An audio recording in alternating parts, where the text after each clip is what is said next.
al mu'min wa la yuktabu alaihi dzanbun wahidun fahuwa yaumu'id. Setiap hari yang kita lalui dan di hari-hari tersebut tidak tercatat kita melakukan dosa.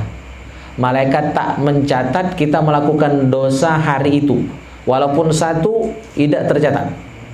Ya, itulah hari raya bagi kita. Maka dalam pandangan sahabat Nabi Anas bin Malik, murid Rasulullah SAW, Lebaran itu tiap hari. Tidak hanya 1 Syawal, tidak hanya 10 Zulhijjah, bukan cuma itu. Hari ini Lebaran walaupun sudah pertengahan Syawal, besok Lebaran, lusa Lebaran, tiap hari Lebaran. Kalau di hari-hari itu kita tidak bermaksiat, tidak berdosa kepada Allah SWT. Nah, di sini beratnya itu. Untuk tidak maksiat itu berat. Ya, orang Tanjung Agung itu berat, ya kan? Harus. Karena setiap detik ya peluang untuk maksiat itu ada. Apalagi di zaman digital, zaman teknologi canggih, mana hari buka HP itulah maksiat kalau udah hati-hati. Ya kan, walaupun kita nonton ceramah Ustadz Abdul Somad, tapi kayak muncul iklan, bener ya? Muncul iklan. Iklannya itu kalau uji orang Tanjung itu gerewe. Ada perempuan, ada wanita, bajunya tak lengkap, tubuh jingok, iklan. Ya, Man Zulfi di ranapinya. Apalagi memang sengaja mencari. Nah, nonton TV, kalau udah hati-hati maksiat. Oleh karena itu rasanya berat. Untuk Lebaran pertama ini berat Pak Haji. Apalagi masuk Lebaran kedua sampai yang kelima tadi. Paling yang bisa kita lakukan adalah begitu salah, begitu dosa, sengaja tak sengaja cepat taubat, cepat istighfar. Karena mustahil tak berdosa itu mustahil berat. Bahkan Nabi mengatakan, ya al-insan mahallul khata' wan nisyan. Manusia ini ya tempatnya salah dan lupa, berarti pasti salah. Maka yang terbaik bukan yang tak pernah salah. Ya. Tak pernah salah itu tak mungkin. Karena kita manusia biasa. Ya, maka yang terbaik kata Nabi bukan yang tak pernah salah, tapi yang begitu salah cepat menyadari kesalahan, cepat minta maaf, cepat minta ampun kepada Allah, cepat taubat, cepat banyak-banyak istighfar. Nah, itu nomor 1. Lebaran pertama kalau tak berdosa. Berarti kalau meskipun hari raya, meskipun tanggal 1 Syawal kita lah berdosa lagi, sebenarnya tak lebaran, tapi lebernian Pak Haji. Lebernian bukan lebaran. Tak tahu udah ngerti ada lebernian tuh. Orang Padang kan. Nah, kalau Mang Wahab ngerti ada lebernian tuh lantak lah kan. Ya Allah, ya. Nah, itu. Semoga Allah jaga kita untuk tidak maksiat. Kalaupun terjatuh dalam kemaksiatan cepat sadar. Cepat sadar. Nomor 2, Lebaran yang kedua, masih ingat Doli?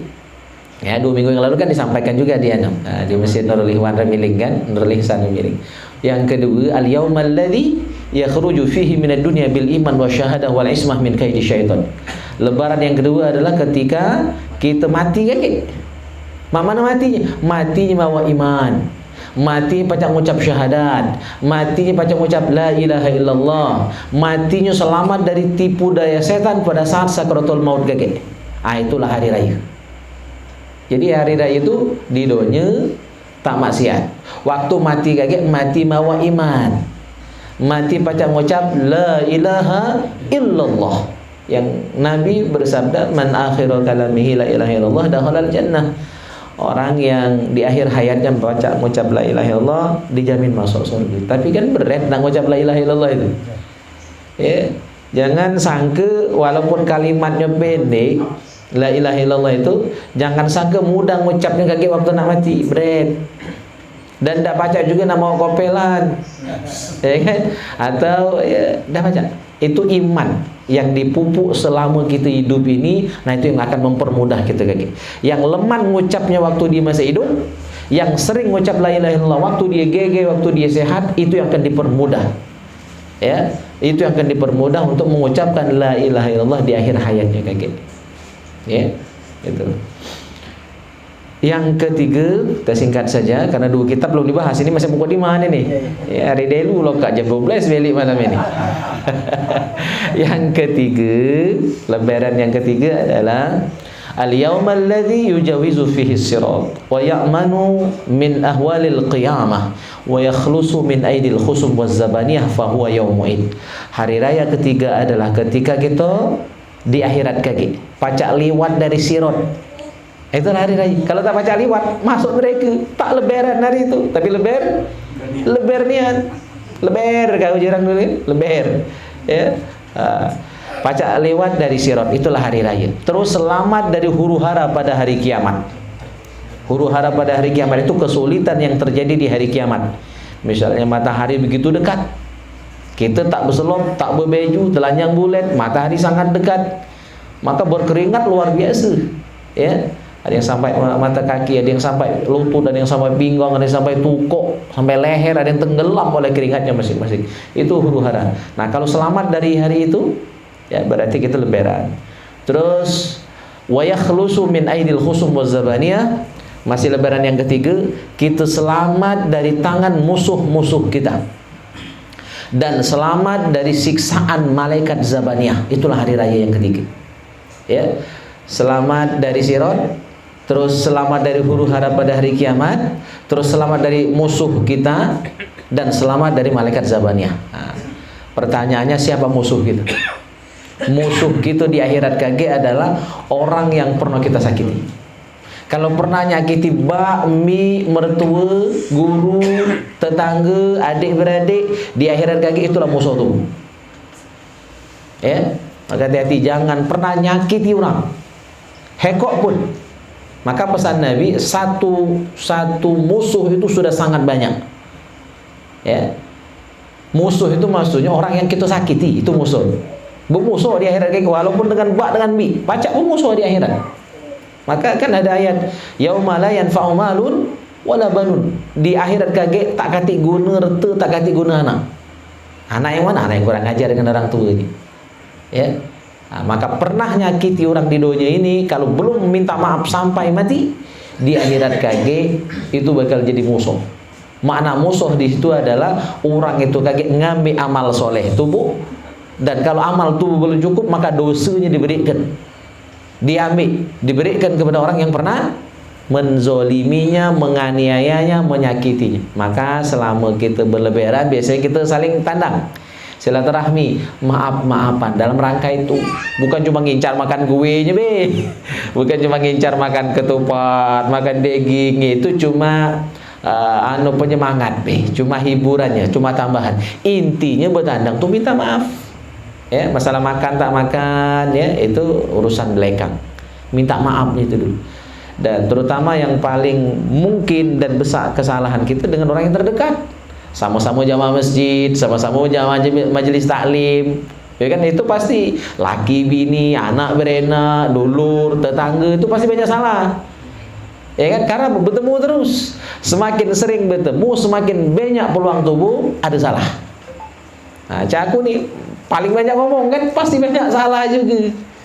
Ya, maka tidak boleh gengsi, kita minta maaf dan saling memaafkan. Gitu. Itu yang ketiga Pak Haji ya. Yang keempat, lebaran yang keempat adalah al-yaumal ladzi yadkhulu fihil jannah wa ya'manu minal jahim. Hari ketika kita masuk surga, selamat dari neraka, itulah lebaran yang keempat. Yang kelima, al-yaumal ladzi yanzuru fihi ila rabbih fahuwa yaumu'id. Hari raya yang kelima adalah ketika kita berjumpa dengan Allah di dalam surganya nanti. Itulah puncak hari raya, Al-Aidul Akbar. Hari raya terbesar itu adalah hari berjumpa dengan Allah, dan itu di surga. Ya, nah, semoga kita bisa merasakan dan merayakan 5 hari raya ini. Amin ya rabbal alamin. Qadimah baru Baji. Oke, kita masuk kitab yang pertama, kitab Wasiatul Mustafa ala Sayyidina Ali karramallahu wajhah. Kita bahas wasiat yang ke-25 tentang dermawan dan kikir. Ya, as-sakhi wal bakhil. Ya Aliyu As-sakhiyu qaribun min Allah, qaribun min rahmatih, ba'idun min adabih. Wahai Ali bin Abi Thalib, kata Nabi SAW, as-sakhi itu dermawan. Yang namanya orang dermawan itu dia memberi orang, nolong orang, sedekah, membantu itu tak berikinan. Tak berikinan. Ya, dia sedekah tak takut habis duit. Dia sedekah tak takut miskin. Jadi misalnya saya ngerok kocekan, duit apa yang tak ambil itu, duit besar, duit kecil yang keluar. Kalau besar, laju yang besar masuk ke celengan. Kalau yang kecil, ya sudah ada juga yang kecil. Ya kan? Pokoknya tak sayang-sayang sedekahnya. Itu as-sakhi, itu orang yang yang dermawan. Ya, kalau masih milih abang liwat, biru liwat, ya hijau liwat, abang-abangan itu liwat, kan kuning liwat. Akhirnya bertemulah yang kelabu asap. 2000 kelabu asap itu kan. Ya, banyak pula lembaran kelabu asap itu dipilih lah yang paling buruk, paling ngerenyek, mampu iwak pula kan. Nah, itu yang dipilih. Itu berarti belum sakhi. Cuma masih mending, masih ada yang keluar. Ini dek nian. Ya kan, walaupun paling kecil nilainya, paling buruk lagi tak matu. Ya. Ibaratnya itu kalau saya ingat pesan omongan Pak Lakamis itu, saking pelitnya seseorang itu, dosanya lagi tak diberi dengan tubuh. Nah itu habis pelit itu. Kalau dia berdosa, dosanya tak diberi dengan orang. Saking sayang, saking pelitnya. Nah itu bahasa Pak Lakamis dulu. Mantan Pak Gajari kita yang lama dulu. Nauzubillah ya, jangan sampai kita punya sifat model itu. As-sakhi, orang yang dermawan, yang baik hati, yang surah, itu butuh surah ya, gelek nolong, gelek mentu, itu qaribun minallah, dekat dengan Allah. Jadi kalau nak dekat dengan Allah tuh salah satu caranya adalah senang membantu orang, senang nolong orang, ya, punya kebiasaan dermawan ya, orang yang dermawan. Maka dia akan qaribun minallah, dekat dengan Allah. Qaribun min rahmati, dekat juga dengan rahmat Allah. Ba'idun min adzabi, jauh dari siksa Allah. Nah, sebaliknya wal bakhil, orang yang pelit. Pelit ini jutubu getah besa. Getah besa jeruk masam pula. Rati mbianan itu lengkap. La besa, getah besa, jeruk masam pula. Ya, nah itu orang yang bakhil. Orang yang pelit. Ba'idun minallah, jauh dari rahmat Allah, jauh dari Allah. Ba'idun min rahmati, jauh juga orang yang pelit tadi dari rahmat Allah, jauh dari Allah, ya jauh juga dari rahmat Allah. Dan qaribun min adabi, dekat dengan siksa Allah Subhanahu wa taala. Na'udzubillah.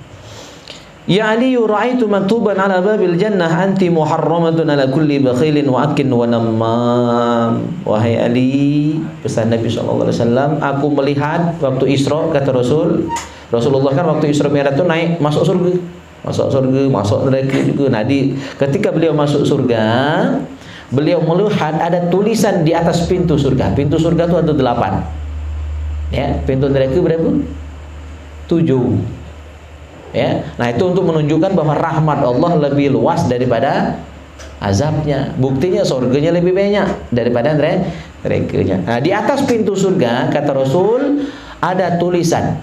Isi tulisannya anti muharramatun. Wahai surga, engkau haram dimasuki 3 macam manusia. Nomor 1 ala kulli bakhilin, setiap orang yang pelit. Nah, jadi orang yang pelit, yang getah besa, jeruk masam tadi haram masuk surga. Nomor 1 malah disebut namanya. Nah, pelit ini pelit gitu. Pelit rata tak galak sedekah. Pelit ilmu tak galak ngajar. Ada ilmu tapi tak dipakai dan tak diamalkan dan tak diajarkan. Padahal dia ilmunya luar biasa. Ya, di masyarakat ilmunya tak terguna, tak terpakai, tak bermanfaat. Hilang be akhirnya. Nah, itu pelit ilmu. Ya, haram masuk surga juga orang pelit ilmu. Ya. Nah, termasuklah pelit senyum.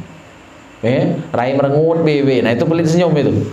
Ya, orang senyum dia masih itulah. Nah, cuma jangan mentang-mentang senyum itu sedekah, Bang Zali Laju nak senyum bebe, orang banyak senyum, dewean senyum, jengok tembok, jengok kayu senyum. Itu berubah itu. Jengok-jengok juga situasi dan kondisi, ya. Jadi orang yang pelit haram masuk surga. Yang kedua, wa'akin, anak yang durhaka, anak yang kurang ajar, haram masuk surga juga. Maka hati-hati, kita pasti anak. Walaupun Pak Haji Supar lah pujucong, ya, pujucong yang memang lagi KTN kan, kata beliau tadi, ya, tapi tetap kita anak, tetap ada orang tua, tetap ada ye-nye. Maka siapapun kita, ya, Pak Sumardi yang jenggotnya sudah aduhai, ya, putih, luar biasa kan, tetap anak dari orang tua, tetap mantu dari mertua beliau, ya kan. Artinya kita punya orang tua, maka siapapun kita walaupun lah tua, apalagi yang budak-budak, tidak boleh kurang ajar dengan orang tua, karena anak yang kurang ajar haram masuk surga. Wanamam, dan tukang adu domba. Tukang adu domba, namanya lagi lah salah, adu domba. Padahal yang diadu itu orang kan, buat cakap ke sini, buat cakap ke sini, akhirnya kawan ribut, laki bini berbenta, dulur tak akor, dibuat-buat cakap. Yang diadu itu orang, tapi istilahnya adu domba. Jadi istilahnya salah, orang yang diadu tapi domba yang boleh jahat. Kan?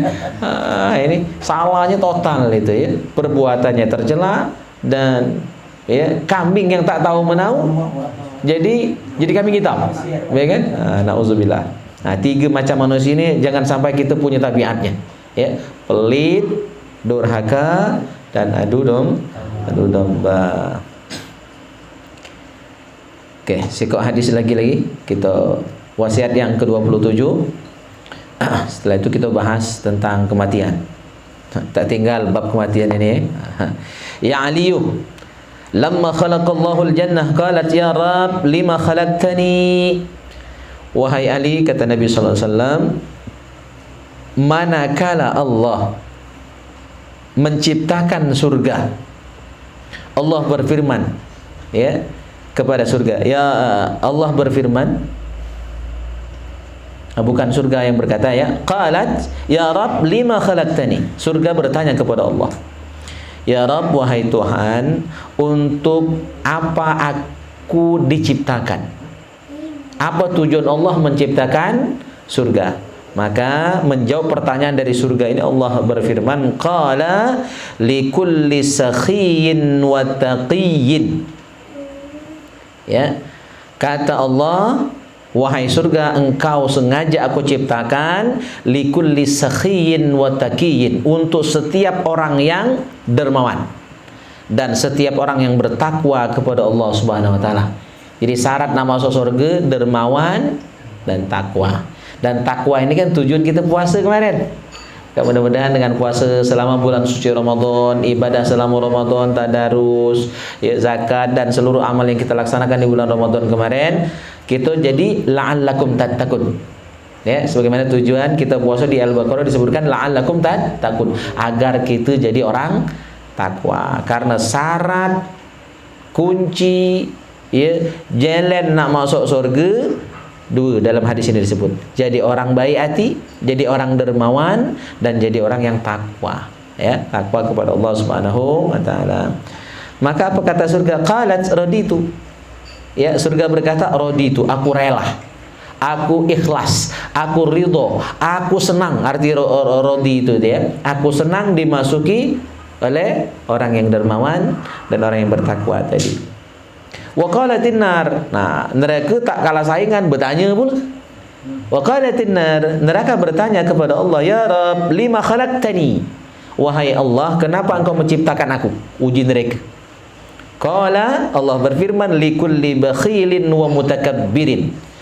Wahai neraka, engkau diciptakan untuk likulli bakhil, setiap orang yang pelit. Ya, hati-hati pelit. Orang kadang-kadang dengan keluarga lagi pelit, apalagi dengan orang lain. Alhamdulillah, ya. Kadang dengan diri dewe lagi pelit. Itu. Tadi saya baru baca di Facebook, ya, buka Facebook sebelum misa tadi. Jadi ada ibu-ibu, seorang wanita, dia beli rumah 1,1 miliar. banyak duit itu, ya kan? Penuh rumah Bang Mudasir ini, ya. Duit 1000-an lebih lagi kan, beli kerupuk, oh tak muat ya. 1,1 miliar harga rumahnya itu, ya. Saking dia nekat nak beli rumah itu dan ya terwujud cara dia, maka untuk makan minum dia itu 90.000 sebulan. Tahan untuk biaya makan minumnya 90.000 sebulan. Ya Allah, itu anakku 3, jejetnya baik, kurang. Ya kan, maka saya ingat pesan Gus Baha, ya jangan pula perhitungannya dengan anak, bukan pula manjakan anak. Ya, ya Allah, makan apa tuh dek?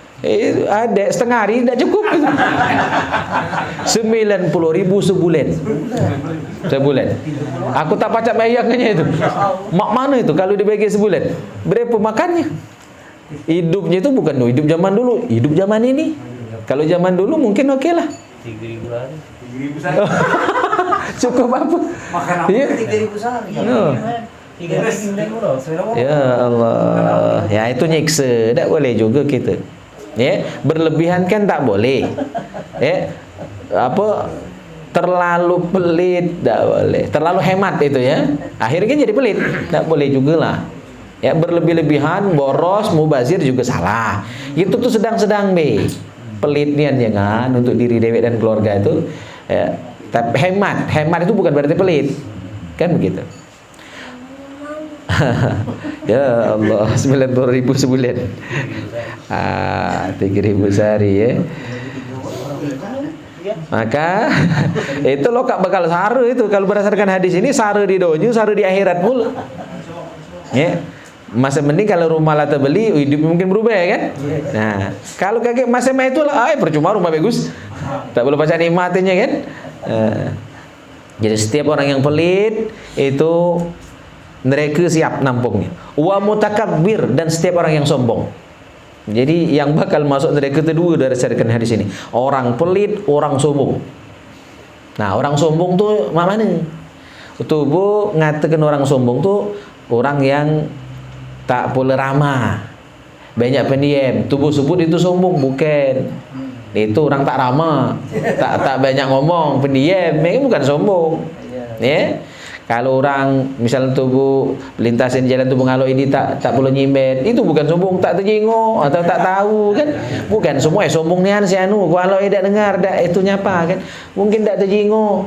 Apalagi mana aku bawa motor, biasanya fokus ke depan kan. Maka kadang-kadang ada orang ngawai, ada yang ngelakson, tak perlu terkerina. Ya maklumi be, lagi di jalan. Bukan sombong. Makna sombong itu adalah menolak kebenaran. Nak dia itulah yang menang, dia itulah yang bagus, ya. Kebenaran cuma datang dari dia.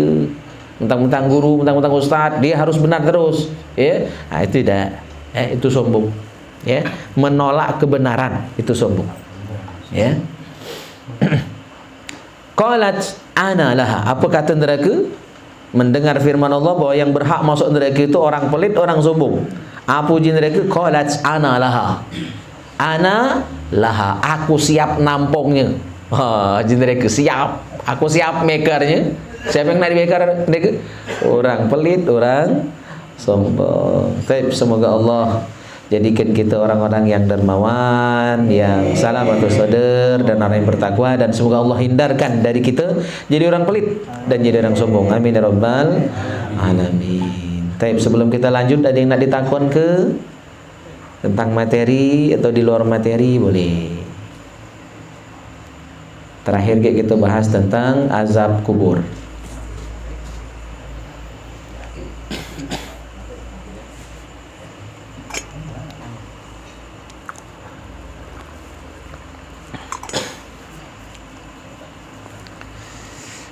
Tiak. Saya kenyang tak ketupat gitu ajaknya kan. Iya. Karena perjuangan kita sudah Ramadan ini lebih berat. Ya, aku galak ngomong itu kalau di bulan puasa setan dikebet. Setelah lebaran ucul. Nah, setan dikebet lagi tubuh sari. Masih ada yang maksiat, ya kan? Masih ada yang tak puasa, masih ada yang makannya nyantai ngudut siang hari di bulan Ramadan. Apalagi orang pasar kan, banyak orang pasar nih ya. Jengoklah dewe. Apalagi setelah Ramadan ini. Maka perjuangan kita sebenarnya setelah Ramadan lebih berat Pak Haji Sumar. Ya, lebih berat. Tantangannya lebih berat. Apalagi setan itu mau juga ngomong tuh ada dua macam. Minal jinnati wan nas, dari bangsa jin, dari bangsa manusia. Ya, kalau dari bangsa jin kita baca bismillah hancur, kita ngebang beleri setan. Kita komat setan beleri. Maka kalau ada manusia dengar ngebang beleri, itu tak boleh dewi. Ya, tabiatnya mirip. Nah, yang sahara itu setan dari bangsa manusia. Abu Zulfi bahasa lainnya itu setan kepala hitam. Ini berat godaan setan kepala hitam nih. Dia tubuh buntu dimodalinya. Tubuh kaki kendaraan diajaknya, pinjamnya. Nah, kalau Pak Walija kan bagus, alhamdulillah Ustaz, tunggu pintu rumah kita jemput ya, itu ngajak gawe baik ya kan. Makin banyak penumpangnya, ini udah ini juga ya, udah mulai juga bawa mobil kan, jauh juga ke sini, man bermotor balik ujian narga lemak mana ada ganti kan, jadoli ada ganti, alhamdulillah. Nah Zulfi kedinginan dewek ya. Jadi alhamdulillah ya gitu. Jadi ujian kita ini berat sudah Ramadan ini ya.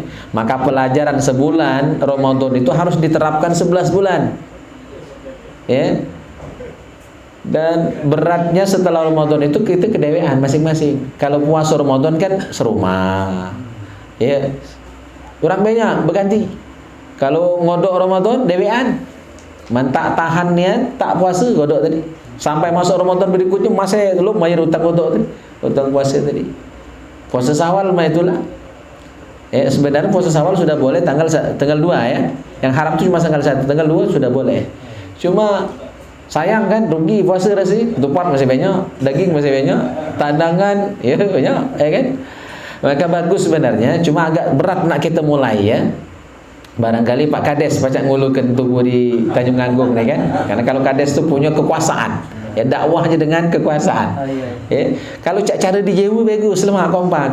Jadi mereka sudah tanggal 1 Syawal ya, salat Id, Lebaran, tanggal 2 mulai puasa Syawal itu ya, sampai habis 6 hari bulan puasa Syawal, maka mereka puasa Lebaran ketupat. Jadi Lebarannya merah ya. Puasa Syawalnya berang. Nah, di kita belum tradisi, masih wakwe, dewek-dewek masing-masing. Jadi ada yang turut-turut puasa Syawalnya, ada yang selang-seling, ada yang tidak dia. Dan ini yang banyak pecahnya. Karena godaannya berat. Melaksanakan ibadah setelah Ramadan ini lebih berat. Karena kita tidak berjamaah lagi masing-masing. Maka pesan Ibnu Rajab Al-Hambali dalam kitab Lataiful Ma'arif, jadilah hamba Allah, jangan hamba Ramadan. Kalau hamba Ramadan cuma ibadah di bulan puasa nih. Masjid penuh bulan puasa, tadarusan, yuk khotam berkali-kali itu ada ya bulan Ramadan. Nah, sekarang lah separuh Syawal nih tadarusan lanjut tidak? Begayur hilang, begayur tinggal. Nah, jadi harusnya kita bukan hamba Ramadan tapi hamba Allah. Yang namanya hamba Allah, ibadahnya kapanpun dan dimanapun, nak Ramadan ataupun tidak, tetap ibadat. Baik, terakhir kita bahas kitab Syarhus Sudur karya Imam Jalaluddin As-Suyuti, tentang masih bahasan kita sebelum Ramadan kemarin, masih di bab tentang azab kubur. Jadi azab kubur ini kata ulama itu sebutan lainnya adalah azabul barzakh, azab yang terjadi di alam barzakh. Jadi alam kubur, alam barzakh itu sama. Maka azab kubur, azab barzakh pun sama. Dan azab ini kata ulama berlaku untuk siapapun yang mati. Ya, baik matinya itu berkubur ataupun tak berkubur. Ya, jadi jangan sangka yang dapat azab kubur itu cuma yang mati normal, yang matinya dikuburkan secara normal. Ya, tidak, seluruh yang mati, yang meninggal dunia pasti akan masuk ke alam barzakh. walaupun matinya tidak normal atau tidak berkubur secara wajar. Disebutkan di kitab ini, kubiro aw lam yukbar, dikuburkan ataupun tidak dikuburkan, walau suliba, atau matinya itu disalib. Mati disalib. Cara hukuman zaman dulu kan itu termasuk mati disalib itu ada. Au ghurriqa fil bahri, atau mati tenggelam di laut, di sungai. Itu kan tidak berkubur itu. Ya. Au akalat huddawab, atau ada orang yang mati karena dimakan binatang buas, makan boyu, makan rimau, makan beruang. Ya. Mati dimakan binatang buas. Au haraka hatta sara ramadan, atau dia mati terbakar sehingga ya hangus menjadi debu. Ya, jadi debu ya, habis terbakar matinya. Au dzurri firrih, atau mati tertiup angin sehingga tak tahu di mana campaknya oleh angin puting beliung barangkali. Asa timbul mungkin di Antartika sana. Teman itu berkubur kan? Saking kuatnya angin tadi. Nah, ini contoh-contoh mati yang tidak normal, mati yang tidak berkubur. Ya, nah tetap kata ulama dalam kitab Syarh Sudur ini, kalau dia yang orang baik berarti dia tetap dapat nikmat kubur. Kalau dia banyak dosa tetap dapat azab kubur. Makanya istilah kubur itu dua, ada kubur, ada barzakh. Ya. Wa mahalluhu ar-ruh wal badan jami'an bi ittifaqi ahli sunnah. Dan yang mengalami siksa atau nikmat di alam barzah itu yang mana? Ruh saja atau jasad saja atau kedua-duanya? Nah, ulama ahlu sunnah wal jamaah sepakat wa mahalluhu ar-ruh wal badan jami'an. Yang merasakan siksa kubur atau sebaliknya, kalau orang mukmin merasakan nikmat kubur, itu dua-duanya, ruh sekaligus badannya merasakan. Untuk menggambarkan hal ini, dalam kitab Qatrul Ghaith, kita sudah khatamkan kitab ini di majelis kita ya, kitab Qatrul Ghaith, pengarangnya siapa Bang Sali? Syekh Nawawi Al-Bantani. Ya, lebih kurang 20 halaman kitab itu sudah kita khatamkan di majelis kita ini, Al-Maghfirah. Di kitab itu kita ulangi lagi sedikit materinya, bahwa Syekh Nawawi Al-Bantani mengatakan hubungan antara ruh dengan jasad setelah terpisah, kan makna mati itu berpisahnya ruh dengan jasad atau berpindahnya dari alam dunia ke alam barzakh, itu makna mati. Ya. Nah, kata beliau, hubungan ruh kita dengan jasad kita itu bagaikan hubungan matahari dengan bumi. Hubungan matahari dengan bumi. Coba lihat, berapa ribu kilometer jaraknya? Ya, kalau Pak Nuroni tahu hitungannya, aku udah apa angka-angka itu. Yang jelas kan itu ribuan kilometer jarak matahari dengan bumi. Tapi coba pas siang hari, terasa tidak panas matahari itu, yang jaraknya ribuan kilometer, kan terpisah, bukan menyatu kan? Nah, itulah hubungan antara ruh dengan jasad.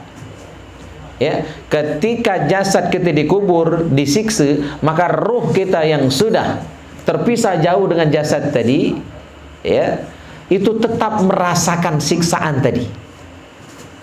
Sebagaimana matahari yang begitu jauh dengan bumi, ketika matahari bersinar, kita merasakan sinar dari matahari itu. Itu kata Syekh Nawawi Al-Bantani. Atau kalau saya boleh menganalogikan hubungan ruh dan jasad kita, walaupun sudah meninggal dunia, yang mana yang terpisah ruh dengan jasad tadi, bagaikan kita mimpi buruk. Coba kalau kita mimpi buruk, mimpi serem, mimpi bertemu hantu misalnya kan, atau mimpi dikejar ular, Zulfi, ada lama lagi kawin namanya itu Zulfi ya, mimpi kejar ular. Oh, itu bukan main. Saya pernah kelas 3 MTS dulu mimpi dikelilingi ular yang sangat banyak. Dan di situ saya dapat amalan dari guru saya. Kelas 3 MTS, saya mimpi dikejar ular yang paling banyak. Perasaan saya lagi nak mandi di pesantren itu, ada sumur yang sangat fenomenal di pondok kami dulu Jung Tanjung, di bawah kayu putat. Sumur itu airnya paling bening. Ya, cuma mampunya busuk. Karena apa? Kami mandi itu nyebuk, mandi air beleh itu kali. Cuma uniknya airnya paling bening. seger nian. Nah, perasaan saya dalam mimpi itu, ya, waktu nak mandi tadi, baru nak mandi, ular ngeliling aku paling banyak. Akhirnya saya lari, dalam mimpi saya itu lari, ya, sampailah ke rumah kiai. Akhirnya aku ngomong sama kiai, aku dikejar ular. Uji kiai, kau baca surah Al-Baqarah, tepatnya itu adalah ayat kursi. Maka saya dapat amalan ayat kursi itu dari mimpi ketemu kiai saya, guru saya, Kiai Haji Balian bin Kiai Haji Sulaiman. Nah, itu amalan. Akhirnya begitu saya bacakan, hilang itu ular tadi. Nah, yang saya rasakan mimpi ketemu ular itu, dikejar ular, mengasnya, waktu bangun masih mengas. Padahal mimpi. Nah, kira-kira itulah gambaran, ya, ketika jasad kita disiksa, waktu kita meninggal dunia, ruh itu masih merasakan sakit. Maka ngurus orang meninggal dunia itu hati-hati, pelan-pelan. Tadi siang saya dapat WA, ya, ada orang meninggal dunia, keluarganya meninggal dunia. Nah, pakai gigi palsu. Gigi palsu itu nak dipicoli, saru agang-agangan, ujungnya jangan dilepas. Ya, karena menyakiti mayit itu, ya, sama dengan menyakiti dia waktu hidup. Kalau mudah melepasnya silakan. Cuma kalau agang-agangan, pakai tangnya bunyi jangan. Itu menyakiti. Waktu mandikan pun harus pelan. Ya, jangan nyiram air segede bro kan. Apalagi pakai steam dulu mandi kejadian bersih dan tadi. Itu nyiksa. Pakai steam mentang-mentang lah itu ada cucian mobil ya kan. Jadi ada keluarganya meninggal pakai steam. Nauzubillah, itu nyakiti. Pelan. Walaupun sudah berpisah jasad dengan ruh, masih merasakan sakit, badannya terasa sakit, ruhnya pun masih merasakan sakit. Cuma dia itu nyerit mayat itu, cuma tak terdengar oleh tubuh. Kalau kita ngupat ke dia tahu, si ini ngupat ke aku, nyehet ke aku lebih. Dia terdengar, cuma omongan dia, tubuh tak baca dengar. Omongan kita, dia terdengar. Nah, gitu ya. Tentang ruh dan jasad tadi. Jadi kesimpulannya kata ulama Ahlus Sunnah wal Jamaah sepakat yang merasakan azab kubur atau nikmat kubur itu ruh sekaligus jasad walaupun sudah terpisah jauh. Nah, penjelasan logisnya bagaikan tadi sinar matahari dan bumi, atau bagaikan kita mimpi, ya, tapi kan kita terasa. Baik mimpi itu mimpi yang menyeramkan atau mimpi yang lemah. Ya, tahu mimpi lemah ada? Mimpi indah, mimpi bahasa itu ya. Terasa kan? Biasa, padahal mimpi. Tidak ganti dalam mimpi itu. Tapi biasa ada. Biasa, makanya disebut mimpi biasa. Wajib mandi kan? Kalau puasa mimpi biasa betul tak? Tidak. Karena bukan sengaja kan? Mimpi, walaupun mimpi siang hari. Ya. Gitu. Terus masih ada waktu ya? Ya, man lang nguap ngomong. Kuap-kuap lah berarti kan asa nguap tu sinyal itu. Ada lu hari berarti kan. Selanjutnya qala Ibnul Qayyim, "Tsumma adzabul qabri qismani." Kata Ibnul Qayyim, azab kubur ada dua macam. Satu daimun, kekal. Azab kubur yang sifatnya kekal, abadi selamanya. Wa huwa adzabul kuffar wa ba'dul asad, yaitu azab kubur untuk orang-orang kafir dan sebagian ahli maksiat dari orang Islam. Jadi untuk dua yang kekal ini, orang kafir pasti kekal azab kuburnya sampai kiamat. Kiamat lah dapat pula siksa yang lain. Ya. Nah, yang kedua orang Islam tapi ahli maksiat. Nah, ini tidak seluruh, beberapa maksiat yang dosanya sangat berat, siksanya selama dikubur itu kekal sampai hari kiamat. Yang kedua wa munqati'un wa huwa adabu man khaffat jaraimuhum minal asati. Azab kubur yang terputus, artinya dengat, hanya sebentar, tidak lama.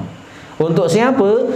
Untuk orang Islam yang punya maksiat tapi maksiatnya ringan, bukan dosa berat, berarti hanya dosa kecil.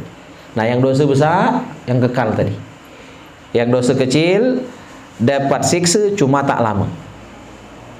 Fa innahu yu'adzabu bihasbi jarimatihi. Siksanya sesuai dengan dosanya. Ya. Ibarat orang dihukum, ada yang cuma sehari, ada yang seminggu, ada yang setahun. Nah, tergantung tingkat kesalahan. Tsumma yurfa'u anhu, kemudian setelah habis masa hukuman, siksa kuburnya bebas, ya, terbebas.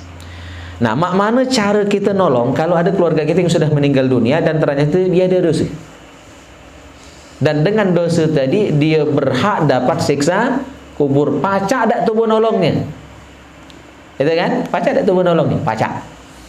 Kata Ibnul Qayyim Al-Jauzi, wa qad yurfa'u anhu bidu'ain aw shadaqatin aw nahwi dzalika. Cara mengangkat siksa kubur, menghilangkan siksa kubur dari keluarga kita yang sudah meninggal dunia tadi, caranya yang pertama bidu'ain, dengan doa. Makanya penting kita takziah. Inti takziah itu doa ke. Terus setiap malam Jumat kita yasinan, ngirim hadiah pahala untuk orang yang sudah meninggal dunia dari keluarga besar kita. Itu kalau doa kita dikabulkan Allah, maka lepas siksa kubur almarhum itu dengan didoakan. Maka kita sebagai anak tiap hari doakan orang tua kita. Tiap hari doakan orang tua kita. Setiap sholat, setiap teringat, setiap terkenang, setiap lewat dari makamnya, dari kuburnya, terkenang, doakan orang tua kita sebanyak-banyaknya. Ya, sebanyak-banyaknya. Yang kedua, au shadaqatin, cara nolong keluarga kita yang sudah meninggal dunia dan dia ada dosa dan dia akhirnya disiksa di kuburnya. Mak mana melepaskan dia dari siksa kubur? Sedekah atas namanya. Maka kita, majelis kita malam Rebu ini kan keliling, ya, dari rumah ke rumah jamaah kita. Kita tidak nuntut ya yang tinggi-tinggi sebenarnya, ya, cuma sebagai adab tuan rumah memang pasti menjamu tamu, ya. Terserah apapun yang disedekahkan, walaupun cuma air putih, apalagi air butak, ya kan? Air butak tuh kopi, teh, kan? Air putih, ya, sedekah dari sahibul bait, sahibul majlis, itu kalau diniatkan lillahi ta'ala untuk keluarganya yang sudah meninggal dunia, maka mereka kalaupun disiksa di kuburnya, lepas siksa kuburnya berkat sedekah atas nama almarhum, almarhumah tadi. Itu. Dan ketika kita takziah, ngundang yasinan, keluarga, tetangga ke rumah, biasanya apa? Gabungan dari tadi kan? Gabungan dari yang dua tadi. Ada doanya, ada baca Qur'annya, ada zikirnya, ada sedekahnya. Maka itu gabungan. Jadi tidak salah kita takziah, kita ngundang yasinan. Intinya doa. Ya, intinya doakan almarhum. Dan au nahwi zalik, atau cara-cara yang lain. Berarti bukan cuma dua cara ini, bukan cuma doa, bukan cuma sedekah. Apapun kebaikan yang kita lakukan, niatkan untuk orang yang meninggal dunia, insya Allah kalau dia disiksa di kuburnya, lepas berkat doa dan sedekah kita dan amal yang kita niatkan untuk beliau. Nah, ini ada fadilah yang luar biasa. Qala al-Yafi fi Rawdir Rayyahin, balaghana anna al-mauta. Kata Imam al-Yafi, telah sampai berita informasi kepada kami, riwayat kepada kami, annal mauta, orang yang meninggal dunia itu la yu'adzabuna, tidak disiksa lailatal jumu'ati, pada malam Jumat. Jadi orang yang meninggal dunia yang dia mungkin karena ada dosa, maka disiksa. Tapi khusus malam Jumat dapat dispensasi. Dapat keringanan hukuman. Setiap malam Jumat dapat remisi. Setiap malam Jumat, ya, tasyrifan li hadzal waqti, karena kemuliaan malam Jumat ini. Makanya tak salah, lagi-lagi saya tekankan, tubuh yasinan malam Jumat di masjid, di mushola, di rumah itu tidak salah. Jadi oleh kurang referensi, kurang baca kitab, terus terang yang mudah-mudah nyala yang malam tubuh selama ini, tidak salah ini. Ada yang mudah-mudah nuduh bid'ah dan sebagainya. Baca kitab ini, ya. Ini tanpa kita berdoa. Khusus setiap malam Jumat bebas hukuman. Setiap malam Jumat. Apalagi memang tubuh doakan. Lebih lagi. Ya, bukan cuma bebas siksa, tapi mereka dapat kiriman pahala. Yang dalam kitab yang sama juga di sini juga disebutkan kiriman doa kita, kiriman pahala sedekah kita dibawa malaikat dalam nampan-nampan yang indah yang terbuat dari intan permata, ditutup dengan kain-kain yang terbuat dari sutra, dibawakan kepada orang yang sudah meninggal dunia dari keluarga kita tadi, kita doakan tadi. Ini kiriman anakmu, dulurmu, sanakmu, keluargamu, tetanggamu. Mereka masih ingat. Senang luar biasa mereka dapat kiriman itu. Ya. Dan kata ulama, qala wa yuhtamalu ikhtisasu zalika bi'asatil muslimin dunal kuffar. Kata sebagian ulama, keistimewaan ini hanya untuk ahli maksiat dari kaum muslimin. Berarti kalau orang kafir tetap disiksa malam Jumat.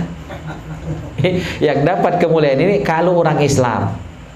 Ya, nah ini keunggulan kita orang Islam, walaupun ada maksiat masih dapat keringanan hukuman. Nah, kalau pacak kita tidak disiksa nian, bukan cuma lepas malam Jumat, tiap hari, tiap malam di kubur itu, insya Allah mudah-mudahan kita aman, ya, dari siksa kubur. Amin ya rabbal alamin. Nah inilah bahasan kita malam hari ini. Silakan kalau ada nak ditakon, mandak kati, sadaqallah. Iya. Assalamualaikum warahmatullahi wabarakatuh. Waalaikumsalam warahmatullahi wabarakatuh. Misal kan siksa kuburnya udah selesai, kayak yang siksa yang sementara itu Ustaz. Nah jasadnya itu kayak orang tidur ubah atau dapat nikmat kubur Ustaz. Terima kasih. Wassalamualaikum warahmatullahi wabarakatuh. Waalaikumsalam warahmatullahi wabarakatuh. Ya, jadi sebenarnya siksa yang diterima orang yang beriman itu bukan hukuman. Ini yang patut kita pahami bersama. Sama cak kita punya anak kita mungkin melakukan dalam tanda petik nakal, kita biasa gunakan kalimat itu ya. Akhirnya kita untuk memberikan pelajaran kepada dia, kita kasih hukuman. Hukuman tadi sebenarnya bentuk kasih sayang kita supaya dia menyadari kesalahannya, untuk menebus kesalahannya. Setelah dia menyadari kesalahan dia dan habis hukuman kita tadi, misal kita hukum sekian hari, habis masa hukumannya, maka kita tidak lagi marah dengan dia kan. Nah, jadi sifat hukuman yang Allah berikan kepada orang mukmin yang nakal itu berarti ada dosa, ada maksiat, itu bukan untuk menyiksa, tapi untuk menghabiskan dosa dia selama ini. Setelah dosanya habis, kesalahannya sudah dibalas dengan siksa tadi, dengan azab kubur tadi, maka berarti berganti siksa tadi diganti dengan nikmat, ya. Gitu. Bahkan tidak usah ke siksa kubur, siksa neraka kaki. Bagi orang mukmin itu bukan siksaan. Ya, ibarat kata ulama, ibarat emas. Emas yang baru ditambang itu nak dimurnikan, nak dibersihkan, nak dipisahkan dari unsur-unsur selain emas, itu harus dibakar. Harus dibakar, dicairkan sehingga terpisah mana emas mana bukan. Jadi pembakaran emas itu untuk memurnikannya, membersihkannya, menjernihkannya, sehingga kita sebut ada emas yang 24 karat, yang kadar yang paling tinggi. Itu karena proses pembakaran tadi. Ya gitu. Nah, maka terkait juga dengan puasa. Ngapa kita puasa? Itu untuk makar dosa. Supaya setelah puasa sebulan penuh, dosa kita habis, terbakar oleh puasa kita tadi, maka kita jadi bersih. Ya. Jadi bahkan siksa di neraka sekalipun untuk orang mukmin itu bukan bukan kemurkaan Allah, justru untuk membersihkan kita sehingga setelah bersih, ya, habis dosanya dengan dihukum beberapa waktu di neraka itu, maka dimasukkan ke surga. Jadi hukuman yang diberikan kepada orang mukmin itu proses pembersihan dia dari kesalahannya, dari dosanya, dari maksiatnya, sehingga melayakkan dan memantaskan dia dapat rahmat Allah. Yang bentuk rahmat Allah itu salah satunya adalah masuk ke dalam surganya Allah Subhanahu wa taala. Jadi tidak perlu takut masuk neraka sebenarnya. Ya, kalau neraka itu untuk menebus dosa kita. Setelah itu kita pada akhirnya, ya, kalau dikubur tadi awalnya mungkin dapat azab, akhirnya dapat nikmat kubur. Di akhirat nanti mungkin sempat masuk neraka untuk sementara sesuai dengan tingkat dosa dan kesalahannya. Pada akhirnya orang mukmin akan masuk ke dalam surganya Allah Subhanahu wa taala. Lambat laun masuk itulah. Gitu. Ya. Ini kita ada lagi. Ya, agak bingung tadi kan. Waktu sudah disiksa, habis kesalahannya kan. Waktu disiksa kubur. Itu masih disiksa di akhirat ada Ustaz? Ya. Jadi pernah kita bahas rasanya ada lebih kurang 12. Jadi kalau memang kesalahannya itu sedikit, maka sebenarnya selagi hidup itu udah habis. Udah habis. Jadi Allah tuh saking sayangnya kepada kita umat manusia, umat Nabi Muhammad wabil khusus. Kalau kita ini ada dosa, maka Allah kirim sakit, Allah kirim ujian, Allah kirim kesulitan, kadang-kadang dibuntukan dulu, dijomblokan agak lama misalnya. Ya. Nah, tapi semua ujian tadi kita hadapi dengan sabar. Nah, kayak beliau ini kan, Masya Allah nih, sebelum setelah lulus P3K ya, waktu itu ikut saya dakwah ke Galang Tinggi, baliknya nyium aspal waktu itu kan, diuji kan. Ya, tapi ternyata beliau dapat nikmat yang luar biasa. Itu. Nah, jadi ketika kita ada dosa, Allah kirim beragam cara, metode untuk ngabis ke dosa kita. Ujian-ujian selama hidup itu untuk ngapus dosa. Nah, akhirnya kalau dosa kita masih ada, maka disulitkan sakaratul maut gitu. Maka tidak selalu orang yang matinya sulit itu siksaan. Bisa jadi dosanya masih ada. Akhirnya karena Allah ingin orang ini dipanggil dalam keadaan suci dan bersih dari masa dosa, maka disulitkan sakaratul mautnya. Kalau dia bersabar dengan itu, dosanya diampuni. Nah, seandainya lah disulitkan sakaratul maut, dosanya masih ada, maka dia disiksa di kuburnya. Ya. Terus seandainya setelah disiksa di kubur, dapat azab kubur, dapat himpitan kubur gelap, dosanya masih ada, maka disulitkan ketika dia di padang mahsyar nanti. Sampai akhirnya ke neraka tadi. Saking banyak dosa, selama hidup lah diuji, masih ada dosa. Waktu nak meninggal di sakaratul mautnya berat, masih ada dosa. Dikubur, ya disiksa, masih dosanya bersisa, masih banyak artinya kan. Sampai lahirnya di akhirat. Ya, diponislah dia masuk neraka untuk menghabiskan sisa-sisa dosa dari dunia, waktu sakaratul maut, waktu dikubur tadi. Ya, setelah habis masa hukumannya di neraka, baru pada akhirnya masuk surga. Nah, jadi itu tergantung tingkat maksiatnya, tergantung banyak sedikitnya dosa. Maka tugas kita selama hidup ini meminimalisir dosa kita. Maka dak baca istighfar itu tiap hari, tobat itu tiap saat, ya gitu. Dan kalaupun kita diuji, siap, syukuri saja. Ujian itu adalah tanda Allah cinta kepada kita untuk membersihkan kita dari dosa yang kita lakukan selama ini. Jadi tidak kata yang jahat sebenarnya bagus kan? Walaupun orang itu disiksa di kubur, masih ada bagusnya. Karena itu bukan hukuman untuk ngabis ke dosa. Jelas ya? Nah, gitu. Itu semua diterangkan dalam kitab Syarhus Sudur ini. Ada yang sudah kita bahas, ada yang belum. Ya, ada di kitab ini kalau. Ini lagi Ustaz. Boleh. Oh ya deh. Ya, mewakili yang. Sebelum aku nanya Mang itu, Wahab. Sedekah tadi Ustaz yang siksa kuburnya diangkat. Nah, kan sedekah misalkan ibarat kalau dipakai terus menerus kan sedekah jariah kan. Ini apa namanya? Siksa kuburnya kan mungkin seterusnya kan.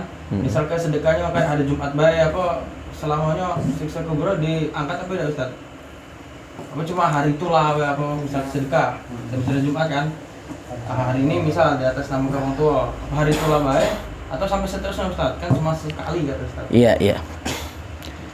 Makanya kita dianjurkan memilih sedekah yang panjang umurnya, yang amal jariah disebut dalam hadis itu ya, idza mata ibnu adam in qata amalu. Maka salah satu disebut adalah shadaqatin jariyah. Maka pilihlah, kan sedekah itu banyak. Kullu ma'rufin shadaqah kata Nabi. Setiap kebaikan itu sedekah. Jadi sedekah itu umum. Asal gawe baik itu namanya sedekah. Senyum sedekah. Ada paku di jalan, ada duri di jalan, tubuh pinggir ke tubuh buang, itu sedekah.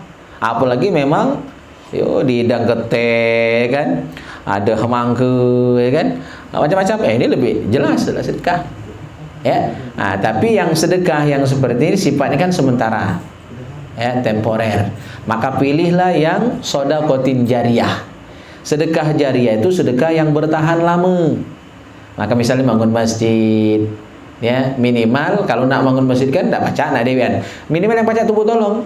Misalnya nyumbang batu, nyumbang pasir, nyumbang semen, nyumbang behel, apapun. Nah, jadi nitip. Di setiap masjid itu paling tidak ada titipan tubuh. Sebatang behel kalau baca jadilah. Sebiji pasir, wah yang kebalikannya boleh sebiji pasir. Saking dikitnya itu kan. Itu tetap berkah, tetap manfaat. Apalagi berbiji-biji, ya kan? Banyak maksudnya berbiji-biji itu ya. Jadi sedekah jariyah itu itu panjang selama masih dimanfaatkan, ya, maka orang yang kita niatkan sedekahnya tadi atas nama dia itu pahalanya tetap ngalir. Dan sudah sering juga saya sampaikan, itu bukan cuma pahala itu untuk yang sedekah, tapi untuk yang kita niatkan. Kita niatkan sedekah kita tadi, sedekah jariah, misalnya kita nyumbang apa pasir, semen dan sebagainya tadi ya, untuk nama atas nama bak, mi, ye, nye, orang tua, mertua dan sebagainya. Siapa? Orang 100 misalnya itu sebut namanya. Orang 100 tadi dapat dia manfaatnya. Karena Allah tuh ghaniyun hamid, Allah tuh maha kaya, tak beluak kekayaan Allah. Paling-paling tuh sengal menyebut namanya. Ya kan? Nah, tapi sebut saja nama-nama inti. Ya, yang lain tuh dan seluruh sanak keluargaku sebut ujung. Kalau ndak galak nak nyebut panjang-panjang banyak-banyak. Dapat gelo faedahnya, berkahnya, manfaatnya.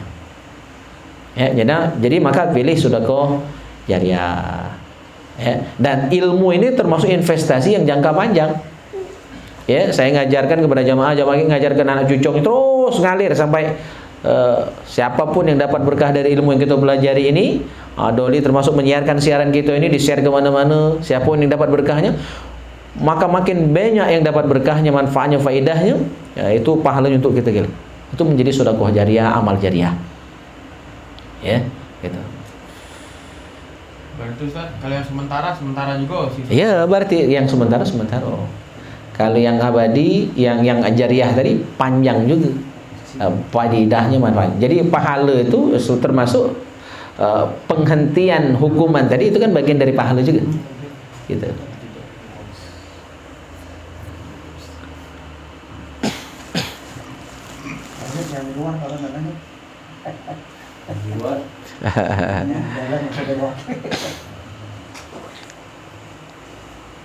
Ya.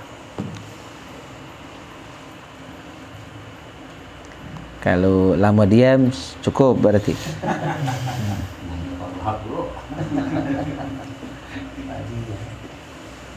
Ya. Udah aku rasa mau wahab ya. Baik, kita cukupkan mungkin ya, lah dulu nih lah ya, rapat 10 kan. Beliknya kayak jauh-jauh pula kan. Alhamdulillah jamaah yang mulia, di pertemuan perdana ini yang insyaallah minggu depan libur pula kan. Alhamdulillah kita belajar 2 kitab, dan di mukadimah tadi juga kita bahas tentang hakikat lebaran. Semoga ilmu yang kita bahas ini berkah, manfaat untuk kita semua dan bisa kita amalkan, serta kita ajarkan lagi kepada anak cucu, sanak keluarga kita, jiran tetangga dan kawan-kawan kita, sehingga ilmu ini makin berkah, makin bermanfaat untuk kita semua.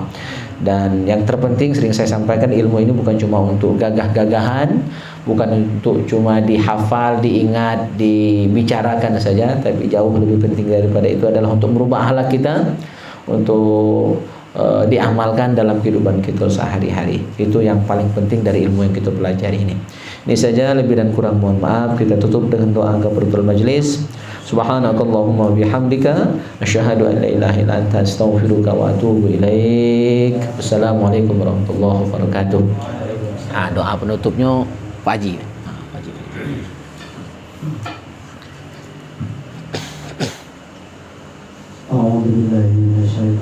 Bismillahirrahmanirrahim.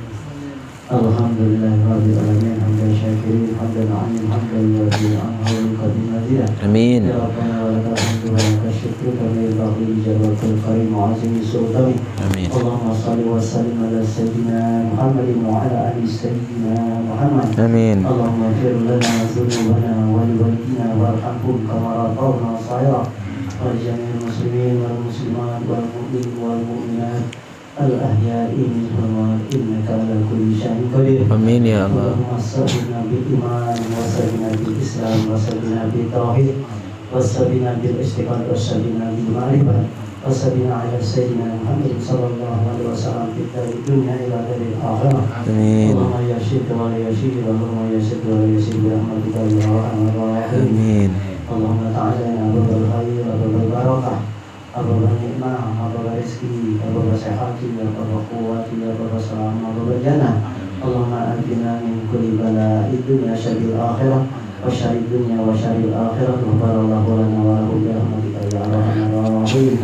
Rabbana arinal haqqa haqqan warzuqna ittiba'ah وأرنا الباطل باطلا وارزقنا اجتنابه ربنا هب لنا من أزواجنا وذريتنا قرة أعين واجعلنا للمتقين إماما ربنا ظلمنا أنفسنا وإن لم تغفر لنا وترحمنا لنكونن من الخاسرين ربنا تقبل دعاءنا يا الله إنك أنت السميع العليم وتب علينا إنك أنت التواب الرحيم ربنا آتنا في الدنيا حسنة وفي الآخرة حسنة وقنا عذاب النار Amin, amin. وصلى الله على سيدنا محمد النبي الأمي وعلى آله وصحبه أجمعين سبحان ربك رب العزة عما يصفون وسلام على المرسلين والحمد لله رب العالمين تقبل منكم Minna wa minkum.